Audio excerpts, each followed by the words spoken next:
Now the topic is the debate over subsidies. The subsidies means discount given by the government. The economic justification of the subsidy in agriculture is at present a hotly debated question. कह रहे हैं आज present time में यदि ले तो subsidy एक बहुत बर्निंग टॉपिक है कि उस पर गवर्नमेंट जितना सब्सिडीज अवेलेबल कराती है प्रोडक्शन की प्राइसेस उतनी लो हो जाती है. It is generally agreed that it was necessary to use subsidy to provide an incentive for the adoption of new HYV technology. और उस पीरियड में तो हम जब नया नया HYV सीड्स अवेलेबल करा रहे हैं और हम चाहते हैं सारे उसको ऑप्ट करें, तो जरूरी था कि उनको इंसेंटिव दिया जाए फार्मर्स को, हर तरह के फार्मर्स को, स्मॉल फार्मर्स को, कि हर कोई HYV सीड टेक्नोलॉजी को ऑप्ट कर सके. Any new technology will be looked upon as being risky by farmer. Subsidies were therefore needed to encourage farmer to test a new technology. कोई भी जब टेक्नोलॉजी सामने पहली बार लाई जाती है तो रिस्क होता है कि हम इसका यूटिलाइजेशन करें कि नहीं करें. पर गवर्नमेंट यदि उसे डिस्काउंट में दे देती है तो हमारा रिस्क लेवल थोड़ा कम हो जाता है. हम कहते हैं थोड़ा सा ट्राई करके देखते हैं, तो न्यू टेक्नोलॉजी ऑप्ट करने में हमें आसानी हो जाती है. तो some economics believe that once the technology is found profitable and it's widely opted, subsidies then should be phased out since their purpose has been served. बहुत सारे इकोनॉमिक्स का मानना था कि यदि स्टार्टिंग में हम इस तरह का सब्सिडीज अवेलेबल कराते हैं तो बहुत सारे उसे ऑप्ट करेंगे, और यदि नहीं कराते हैं तो हाई रिस्क लेना लिमिटेड ही प्रेफर करेंगे. तो further subsidies were mean to benefit the farmer but a substantial amount of fertiliser. Subsidy also benefited the fertilizer industry and among the farmer. The subsidy largely benefited the farmer in more prosperous regions. Therefore, it is argued that there is no case of continuing with the fertilizer subsidy. It does not benefit the target group and it is a huge burden on the government. अब जब subsidies government देने लगी तो धीरे धीरे सभी ने opt करना स्टार्ट कर दिया, खासकर प्रॉस्परस एरियाज के फार्मर्स में. अब गवर्नमेंट ने कहा यदि फर्टिलाइजर इंडस्ट्रीज को हम डिस्काउंट दे रहे हैं जिससे कि फर्टिलाइजर चीप में मिले तो लोगों तक अवेलेबल हो, लेकिन उसके बाद क्या हुआ, हमने ये पाया कि धीरे धीरे प्रॉस्परस को तो बहुत ही फायदा होता जा रहा है और ये प्रॉफिट स्मॉल स्केल नहीं ले पा रहे हैं, तो गवर्नमेंट ने सब्सिडीज बंद कर दी. On the other hand some believe that the government should continue with the agriculture subsidy because farming in India continue to be the risky business. Most farmers are not very poor and they will not be able to afford the required inputs without subsidy. कुछ का वहीं पर मानना था कि subsidy continue रखनी चाहिए. क्यों? क्योंकि बहुत सारे फार्मर्स हैं जो इस रिस्क बिजनेस को कंटिन्यू बार बार नहीं कर पाते, तो सब्सिडीज मिलता है तो they can afford it. Eliminating subsidy will increase the inequality between rich and poor. यदि एलिमिनेट कर दिया जाएगा, हटा दिया जाएगा, तो रिच और पुअर के बीच में एक गैप हो जाएगा and violated the goal of equity. और जो इक्विटी हम सोच रहे थे कि सबका ग्रोथ हो, तो वो नहीं हो पाएगा. These experts argue that if subsidies are largely benefited the fertilizer industry and big farmers, the correct policy is not to abolish subsidy but to take step to ensure that only the poor farmer enjoy the benefit. तो अब यहाँ पर ये आता है कि यदि हमने abolish कर दिया है सब्सिडीज तो पुअर के और रिच के बीच में गैप आ रहा है. क्यों? क्योंकि हाई अमाउंट में प्रॉस्परस फार्मर्स उसे यूज कर पा रहे हैं, तो उनका प्रोडक्शन तो हाई पे हाई होता जा रहा है, और जो अफोर्ड नहीं कर पा रहे हैं उनका लो पे लो होता जा रहा है. तो गवर्नमेंट ने कहा कि इसको कंटिन्यू रखेंगे लेकिन स्ट्रैटेजी बदलेंगे और जिससे कि सिर्फ पुअर को फायदा हो इस चीज का. Thus in 60s Indian agriculture productivity has increased sufficient और 60s में प्रोडक्शन इंक्रीज हुआ, कंट्री में सेल्फ सफिशिएंट फूड ग्रेन आया. This is an achievement to the proud of. इसमें हमें प्राउड होना चाहिए कि 60s में जब हमने ग्रीन रेवोल्यूशन लॉन्च किया तो पहले नहीं लेकिन हाँ धीरे धीरे हम सेल्फ सफिशिएंट हो गए. This is an achievement. On the negative side 65% of the country's population continue to be employed, और अब भी हम देख रहे थे 65% 90s में भी कि एग्रीकल्चर सेक्टर में लोग इन्वॉल्व हैं.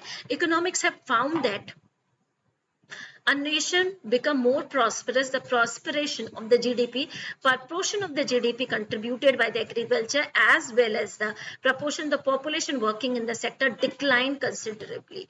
In India, between 50 to 90, 50 and 90, the proportion of GDP contributed अधिकतर agriculture sector से decline हो रहा था, ठीक है, but not the population depending on it. Why was such a large proportion of the population engaged? फिर इतनी maximum population agriculture sector में engage क्यों थी, ये problem आ रही थी. Although agriculture output could have grown with much less people working in the sector. The answer is that the industrial sector and the service sector did not observe the people working in the agriculture sector. Many economics call this an important failure of our policy. हमने policies की कोशिश किया, लेकिन हम उतना service sector या secondary sector में लोगों को जगह नहीं थी जिससे हम ऑब्जर्व कर सके, तो ये एक फेलियर था हमारे लिए. नाउ इंडस्ट्रीज एंड ट्रेड, ये तो अभी एग्रीकल्चर सेक्टर ग्रोथ हमने एक स्ट्रक्चर देखा, कंपोजिशन देखा. अब इंडस्ट्री में economics have found that poor nations can progress only if they have good industrial sector. हम लोग ने देखा, हमारे इकोनॉमिक्स ने ये एक्सपीरियंस किया कि जहां पर इंडस्ट्री सेक्टर को डेवलप किया जाएगा वहां कंट्री डेवलप होगा. तो industry provide employment which is more stable then the employment in agriculture. क्योंकि हम जॉब करते हैं, मंथ के आखिर में हमें सैलरी मिल जाती है, तो ये रिस्क बेयरिंग नहीं होता. और एग्रीकल्चर सेक्टर में 6 मंथ पे हमें पैसा मिलता है, और यदि क्रॉप डैमेज हो गई तो वो पैसा नहीं मिलता है. It is the some reason that the 5-year plan plays a lot of emphasis on industry. इसलिए 5-year plans में industrial sector पे खास कर बहुत emphasize किया गया है.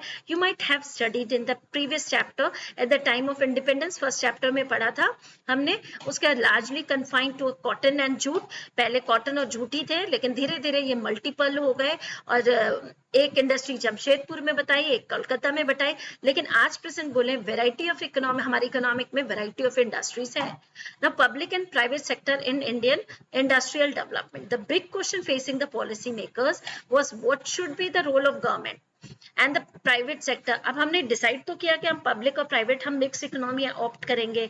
हम तो कौन सा डेवलपमेंट क्राइटेरिया रखेंगे? At the time of independence Indian industry did not have the capital to under. हमारे एंटरप्रीनियर्स ज्यादा नहीं थे, ना ही इतना ज्यादा कैपिटल था.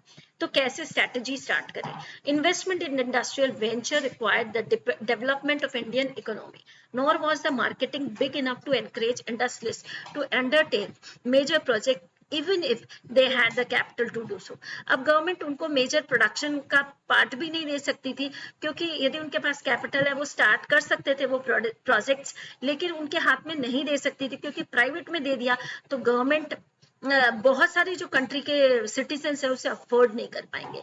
It is principally for the reason that erstwhile government had a played to extensive role in the promoting the industrial sector in addition to decision to develop the Indian economy socialist line. तो government ने decide किया कि socialist economy को इधर opt किया कि हम public sector खोलेंगे, मैक्सिमम प्रोडक्शन जो है हमारे कंट्रोल में रहेगा, कमांड हमारे हाथ में रहेगा.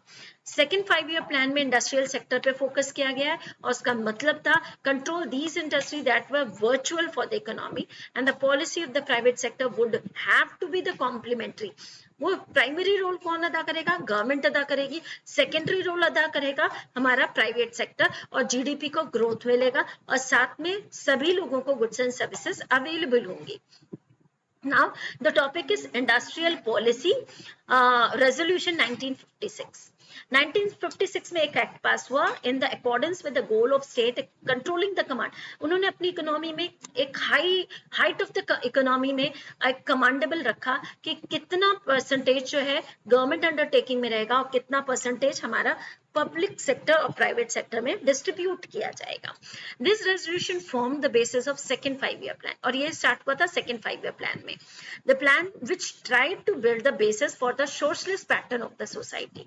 This resolution classified the industry into 3 categories. पहली category C comprise industries which would exclusively owned by, एक ऐसी मतलब 3 तरह की इंडस्ट्री बनाई गई. एक ऐसी इंडस्ट्रीज बनाई गई जिसने फुल्ली कंट्रोल सेकेंडरी का गवर्नमेंट का रहेगा. सेकेंड कैटेगरी जो बनाई गई, industry which have the private sector could supplement the effort of the public sector. Primary sector second ऐसी इंडस्ट्री होगी जिसमें सेकंड प्राइवेट के एंटरप्रेन्योर काम करेंगे, लेकिन उसमें प्राइमरी रोल जो होगा पब्लिक सेक्टर का होगा. The government taking the sole responsibility of new unit. The third category जो कंसिस्ट की गई remaining industry which were वो प्राइवेट सेक्टर को दी गई. तो इंडस्ट्री तीन टाइप की डिसाइड की गई. एक इंडस्ट्री जिसमें पब्लिक का यानी गवर्नमेंट अंडरटेकिंग का कंट्रोल रहेगा. दूसरा ज्वाइंट वेंचर्स रहेंगे, गवर्नमेंट और प्राइवेट रहेगा, लेकिन प्राइमरी रोल गवर्नमेंट का रहेगा. थर्ड सेक्टर ओपन किया गया, थर्ड से इंडस्ट्री जो पूरी तरह प्राइवेट रहेगी, इस तरह का डिसाइड किया गया कि कैटेगरीज ऐसी होनी चाहिए. Although there was a category of industry left to the private sector, the sector was kept under the state control over system of licensing. लेकिन जो प्राइवेट है उसे भी कंट्रोल करने के लिए स्टेट गवर्नमेंट को राइट्स दिया गया कि उनके पास लाइसेंस होना चाहिए. यदि लाइसेंस नहीं है तो they can't open the industry. No new industry was allowed unless a license was obtained from the government. This policy was used for promoting industry in backward region.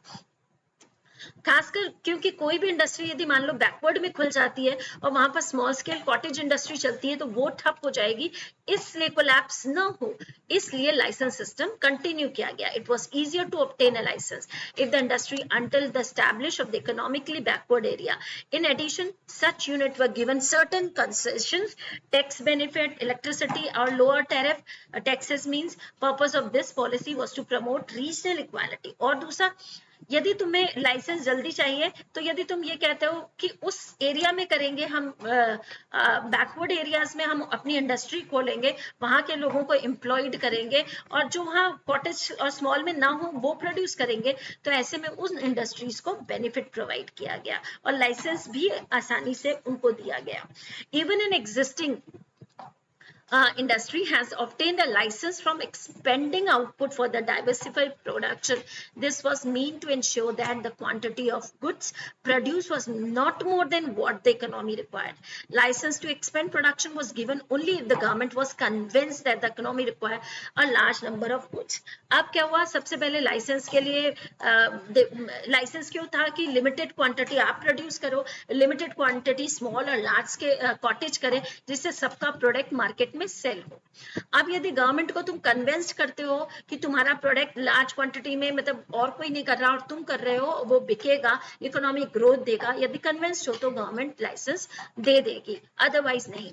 Next topic small scale industry. 1955 में village small scale industry committee, जिसे Karvy committee कहा गया, noted the possibility of using small industries for promoting rural development के लिए small और cottage पे focus किया गया. Small industry is defined with the reference to the maximum investment allowed in the asset of unit. This unit has changed over a period of time.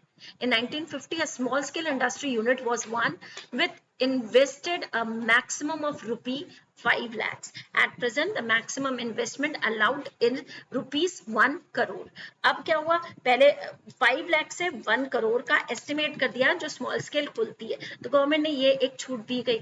It is believe that small scale industry are more labour intensive, क्योंकि cottage हो या small scale industry हो तो उसमें क्या होता है, उसमें लेबर्स ज्यादा लगते हैं तो लोग एम्प्लॉयड हो जाते हैं. But this industry can not compete, पर ये बिग इंडस्ट्री लार्ज स्केल को कम्पीट नहीं कर पा रही थी. For this purpose the production of number of products were reserve for this. इसलिए लाइसेंस किया गया कि वो लोग जितने प्रोड्यूस करते हैं उसके बाद जितना सफिशिएंट रिक्वायरमेंट है वो लार्ज स्केल करे. They were also given concession such as lower exercise duty, bank loan उनको प्रोवाइड किया गया मोटिवेट करने का. तो next in the next video.